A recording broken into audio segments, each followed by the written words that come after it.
हाँ जी, हाँ जी, उनके हिसाब से सारे भ्रष्टाचारी एक मंच पे आ गए। और अभी उनके जो भ्रष्टाचारी हैं, जिनको उन्होंने गोदी में बिठा रखा, उनके बारे में वो बात क्यों नहीं करते? रेड्डी, जगनमोहन रेड्डी, जो खनन बंधु, जिनके ऊपर इतने सारे आरोप थे, उनको सबको शामिल कर लिया। क्या ये लोग भ्रष्टाचारी नहीं है? भ्रष्टाचारी है ना, सबको अपनी गोदी में बिठा लिया। अब उनको भ्रष्टाचार नहीं दिखेगा, क्योंकि वो उनकी गोदी में नीचे बैठ चुके हैं। तो अब वो देखेंगे ही नहीं, नीचे झुकना ही नहीं चाहते, वो तो सामने देखेंगे, तू गलत, तू गलत, तू गलत। उनकी गोदी में जो बैठा है वो उनके नजर नहीं आ रहे। आज जितने भी गठबंधन के नेता यहाँ पे जुड़े हैं, कल को अगर इनमें से एक भी उनकी पार्टी में जाके शामिल हो गया, वो फौरन कह अरे नहीं नहीं यार, ये तो वाह बहुत बढ़िया आदमी है, तो दूध के धुले आदमी है, ये तो बहुत शानदार आदमी है।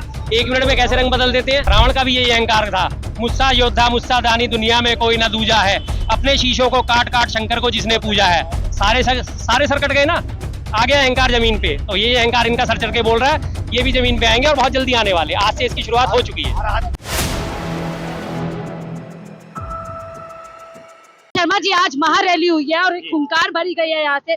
निश्चित तौर से तमाम बड़े नेता बोल रहे हैं, लगता है ये असर और इसकी जो गूंज अब भारतीय जनता पार्टी के कानों तक पहुंचेगी। जी, गूंज पहुंच चुकी है, पूरी तरह पहुंच चुकी है। गूंज नहीं पहुंच चुकी, नगाड़ा बज चुका है, शंखनाद हो चुका है पूरी तरह। हवा खराब है उनकी, तभी वो दिल्ली छोड़ के मेरठ पहुंच गए हैं। तभी दिल्ली छोड़ के मेरठ पहुंच गए वो। उन्हें पता था कि आज यहाँ पे महागठबंधन की महारैली होनी है, उनको सुनने वाला दिल्ली में कोई नहीं होगा। तो दिल्ली से 70 किलोमीटर दूर आज वो मेरठ में है, इसी वजह से वो मेरठ में है। मेरठ से वो भी तो ओंकार बढ़ रहे, कहेंगे भ्रष्टाचारी सारे एक लिस्ट पे आ गए। हाँ जी, हाँ जी, उनके हिसाब से सारे भ्रष्टाचारी एक मंच पे आ गए। और अभी उनके जो भ्रष्टाचारी हैं, जिनको उन्होंने गोदी में बिठा रखा, उनके बारे में वो बात क्यों नहीं करते? क्यों नहीं बात करते?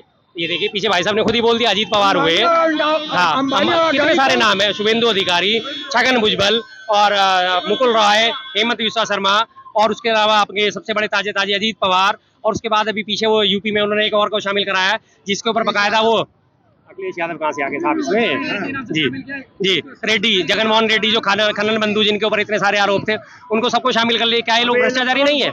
भ्रष्टाचारी है ना, सबको अपनी गोदी में बिठा लिया। अब उनको भ्रष्टाचार नहीं दिखेगा, क्योंकि वो उनकी गोदी में नीचे बैठ चुके हैं। तो अब वो देखेंगे ही नहीं, नीचे झुकना ही नहीं चाहते, वो तो सामने देखेंगे, तू गलत, तू गलत, तू गलत। उनकी गोदी में जो बैठा है वो उनके नजर नहीं आ रहे।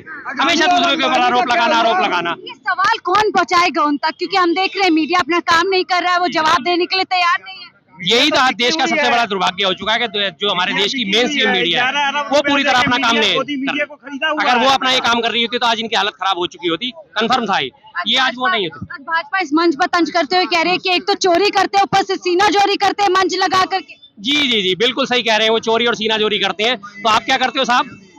आप क्या करते हो? आप अपने गिरबान में थोड़ा सा झांक लो ना।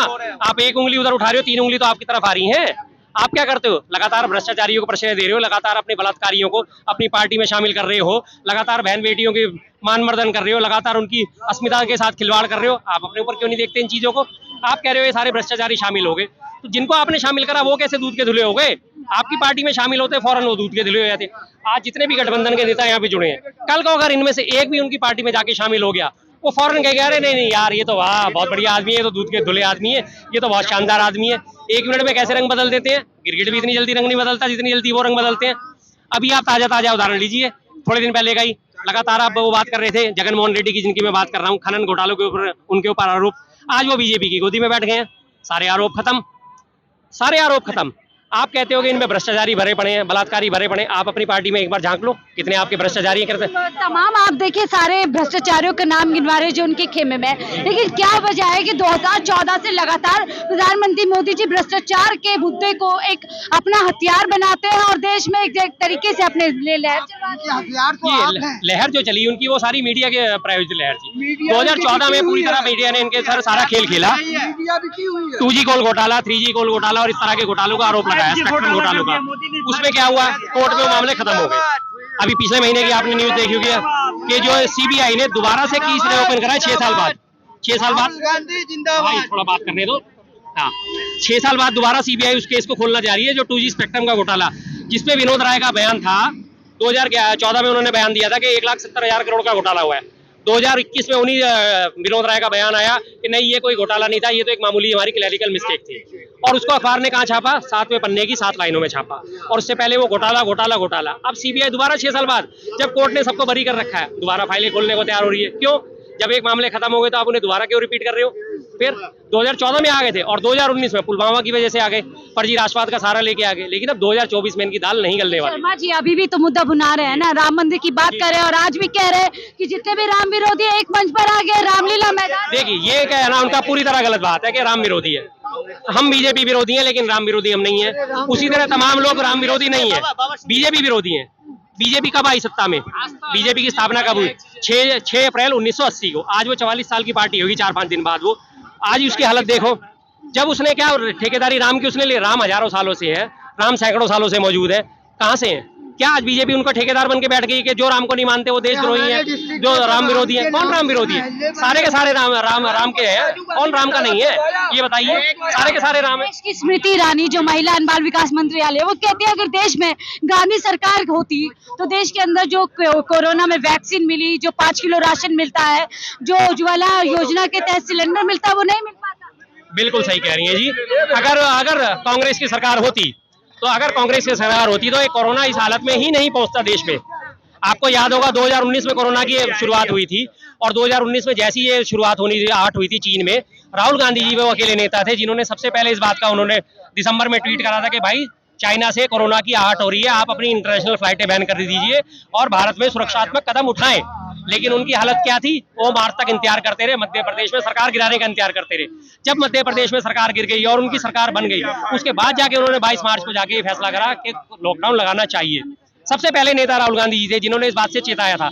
तो अगर जिसको एक पहले से पहले पता है कि कोरोना हमारे देश में इतना भयंकर रूप ले सकता था, तो क्या वो पहले एहतियातन कदम नहीं उठाते? उठाते।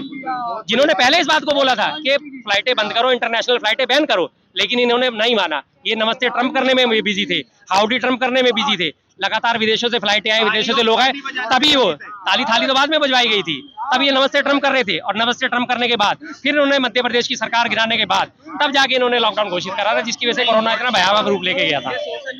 लगातार आप देखो, नोटबंदी के लिए राहुल गांधी जी ने बोला था देश के लिए सबसे ज्यादा खतरनाक फैसला साबित हुआ ना। आज जस्टिस बीवी नागरत्ना जी का बयान पढ़ के देखिए, उन्होंने क्या कहा कि जब 98% नोट जो है सर्कुलेशन में वापस आ गए तो ये घोटाला किस बात का हुआ, काला धन किस बात का निकला, और हर कोई इस बात को जानता है। शर्मा जी एक और जरूर सवाल लूंगी, जब से मोदी सरकार आई है लगातार विपक्ष जो है संविधान बचाओ लोकतंत्र बचाओ की बातें करता है। आज राहुल गांधी जी ने कहा कि 400 पार का जो आंकड़ा बोला जा रहा है और लगातार, और हमने खुद सुना भारतीय जनता पार्टी के नेता बोलते हैं कि हमें संविधान बदलने के लिए 400 पार। हेगड़े साहब का ही बयान था कि 400 पार करा दो हम संविधान बदल देंगे। जो दिल में होता है वही जबान पे आता है ना। सारी की सारी बीजेपी इसी से उसको लेके चल रही है, 400 सीटें मिल जाएंगे हम संविधान बदल देंगे, अपने मन मुताबिक संविधान लेके आएंगे। उसमें क्या होगा? ये लोग करते हैं चाइना की कॉपी। आज मैं आपको एक बात बताता हूँ, चाइना से मोदी जी क्यों डरते हैं और क्यों उनको लाल आंख नहीं दिखाते। चाइना की सारी पॉलिसीज को कॉपी करते हैं। चाइना में एक दलीय सरकार है, ये चाहते हैं हमारे यहाँ भी एक दलीय सरकार हो जाए। चाइना में मुस्लिमों के ऊपर लगातार अत्याचार होते हैं, रोहिंग्या मुस्लिम है, उनको नमाज नहीं पढ़ने जाती, उनकी मस्जिदें लगातार ढाई जाती हैं, तो उसमें लगातार ये बात करते हैं। तो क्या होता है वहाँ पे? यही फार्मूला है, यहाँ लागू कर रहे हैं। मुसलमानों को 2म दर्जे का नागरिक बना दिया, उन्हें अपने नमाज पढ़ने का अधिकार नहीं है। अभी पिछले आपने देखा भी था इंद्रलोक में क्या हालत हुई थी, किस तरह से पुलिस वाले ने उनके ठुट मारे थे। तो वो चीज ये चाहते हैं, तो वही संविधान बदल के लागू करना चाहते हैं। हाँ, इस हुंकार के बाद 2024 में जो चुनाव आने वाला है, क्या भारतीय जनता पार्टी ने खुद अपने लिए मुश्किलें पैदा कर ली केजरीवाल की गिरफ्तारी? अहंकार जब सर पे चढ़ के बोलता है तो गलतियां होती ही होती हैं। अहंकार रावण को भी हुआ था, अरे कौन है 2 वनवासी छोकरे, क्या कर लेंगे मेरा, कौन है ये बंदर आ गया अपनी पूंछ उठा के मेरी लंका में, कौन है ये मेरा क्या कर लेगा। उसी हनुमान जी ने उनकी पूंछ में आग लगा दी थी अहंकारवश और पूरी लंका उन्होंने जला दी थी। उसके बाद उन्हीं 2 वनवासी छोकरों ने पूरी लंका को तहस नहस कर दिया था। तो अहंकार जब सर पे चढ़ के बोलता है तो इसी तरह के लोगों की आवाजें निकलती हैं। रावण का भी यही अहंकार था, मुस्सा योद्धा मुस्सा दानी दुनिया में कोई ना दूजा है, अपने शीशों को काट काट शंकर को जिसने पूजा है।